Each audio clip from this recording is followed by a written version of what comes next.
Break के बाद एक बार फिर से रुक करेंगे महाराष्ट्र बुलेटिन की ओर, जिसमें बात होगी अकोला की, जहां शहीद प्रशांत राउत चौक पर किया आंदोलन, मनपा ने दिया आश्वासन। आगे बात करेंगे मुंबई की, जहां मस्जिद के बाहर I love Mohammed, I love Mahadev के लगे पोस्टर। ऐसी तमाम खबरों पर विस्तार से करेंगे चर्चा। खबर अकोला से, जहां 26 सितंबर शिवनी स्थित शहीद प्रशांत राउत चौक में बदहाल व्यवस्था और गंदगी को लेकर आज पंचायत समिति के पूर्व सदस्य जयेंद्र धर्माजी वानखेड़े के नेतृत्व में आंदोलन किया। वहीं आंदोलन में स्थानीय नागरिक बड़ी संख्या में शामिल हुए और मनपा प्रशासन के खिलाफ जोरदार नाराजगी जताई।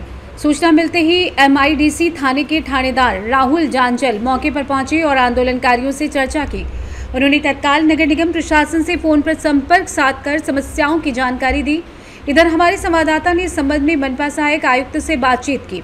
उन्होंने कहा कि फिलहाल अस्थायी रूप से पानी की निकासी और सफाई का कार्य शुरू कर दिया गया है।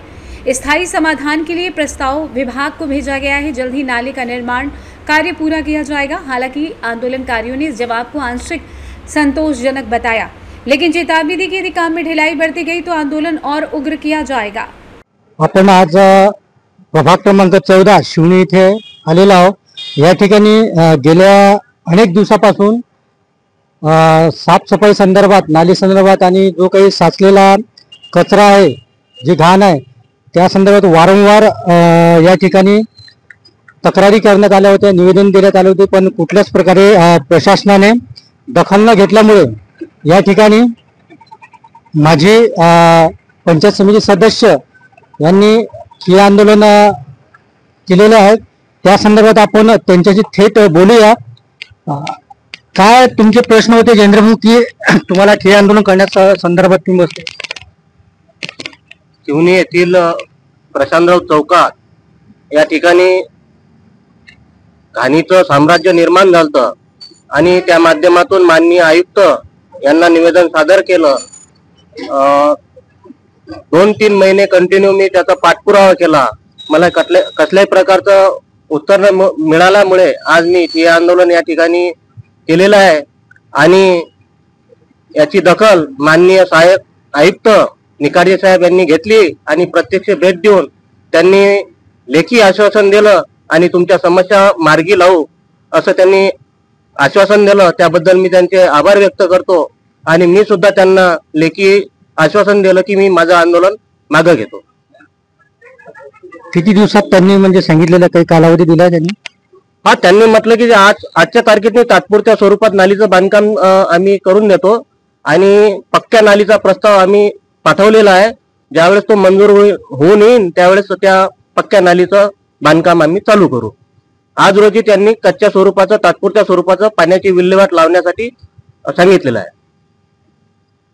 या ठिकाणी हे आंदोलन असताना माननीय सहाय्यक आयुक्त निकाडजे यांनी या ठिय्या आंदोलनास भेट दिली असता त्यांनी सांगितलं की बा येणाऱ्या काही दिवसातच आम्ही हे सगळं नालीच्या संदर्भात म्हणा का स्वच्छतेच्या संदर्भात आम्ही पूर्णतः नियंत्रण करू।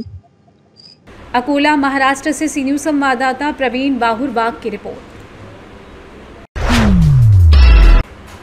खबर महाराष्ट्र के अकोला से है, जहां मुख्यमंत्री समृद्ध पंचायत राज अभियान अंतर्गत आयोजित ग्राम सभाओं में सरपंच व सचिव की गैर हाजिरी को लेकर दाखिल की गई शिकायत के संदर्भ में आज पत्रकारों ने जिला परिषद के मुख्य कार्यकारी अधिकारी से सवाल किया। इस पर सीईओ ने मीडिया से बातचीत करते हुए बताया कि इस मामले की जांच फिलहाल जारी है।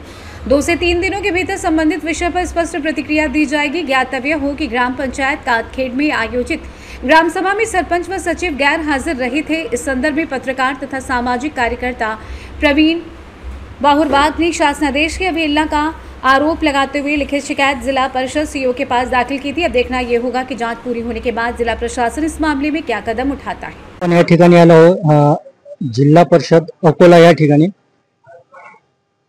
या संदर्भात जिल्हा परिषद सीईओ यांच्याकडे विचारणा करण्यासाठी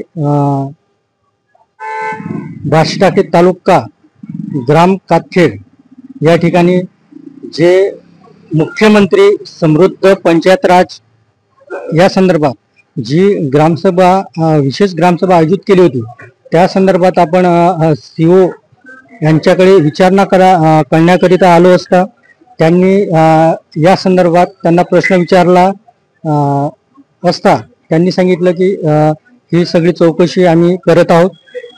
चौकशी झाल्यानंतरच आम्ही योग्य ती प्रतिक्रिया देऊ.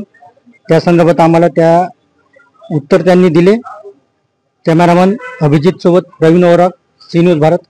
अकोला महाराष्ट्र से सी न्यूज संवाददाता प्रवीण बाहुरबाग की रिपोर्ट. महाराष्ट्र बुलेटिन में फिलहाल के लिए इतना ही. देश दुनिया की बाकी खबरों को जानने के लिए आप देखते रहिए सी न्यूज भारत.